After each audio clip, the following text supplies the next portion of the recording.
ప్రైజ్లా దేవుని ఉన్నతమైన నామమునకు మహిమ కలుగును గాక. ప్రభు నామమున మీ అందరికీ హృదయపూర్వక వందనాలు. ఈ ఉదయకాలము దేవుని వాక్యాన్ని విందాం. యోహాను సువార్త 4వ అధ్యాయము 39వ వచనము.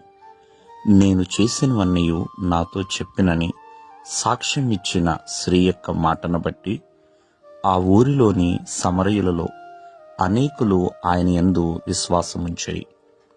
ప్రియమైన వాళ్ళరా, ఇక్కడ సమరయ స్త్రీ కనపడుతుంది.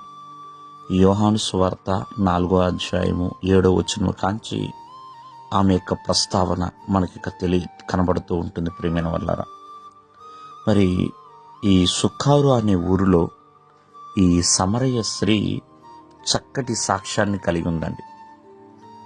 ఆమె సాక్ష్యము చాలా ఘనమైనది.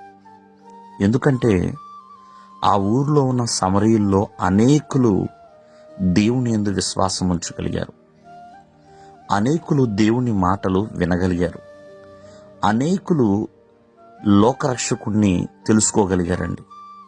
ప్రియమైన వాళ్ళరా, ఆమె ప్రభువుతో మాట్లాడి తన జీవితాన్ని మార్చుకుంది.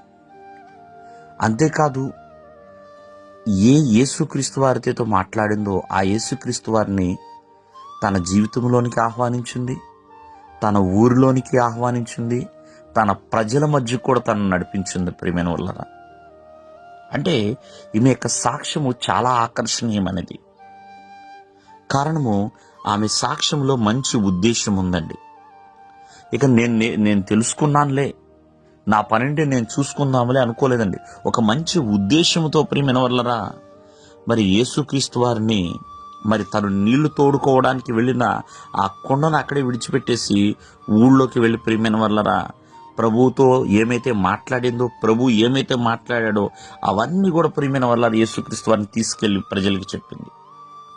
అంతేకాకుండా ఆమె మాట్లాడిన జ్ఞానం, ఆ యొక్క బుద్ధి కుశలత, తన గ్రహింపు తన సాక్ష్యంలో కనపడుతున్నాయండి. తన సాక్ష్యంలో కనపడుతున్నాయి. ఎందుకంటే తను జ్ఞానము కలిగిన స్త్రీగా ఉన్నది. ఆమె మాటలు బుద్ధి కలిగిన మాటలుగా ఉన్నాయి. ఆమె ప్రియమైన వాళ్ళారా ఎంతో గ్రహింపు కలిగిన స్త్రీగా కూడా కనపడుతుంది. ప్రియమైన వాళ్ళారా, కావున ఈ ఉదయకాలం ముందు ప్రతి ఒక్కరి సాక్ష్యం అనేది చాలా చాలా ప్రాముఖ్యమైందండి. ఈమె ఆకర్షణీయమైన సాక్ష్యము ఆ సుకారు అనే ఊరిలో ప్రభు యందు నమ్మకాన్ని కలిగించింది.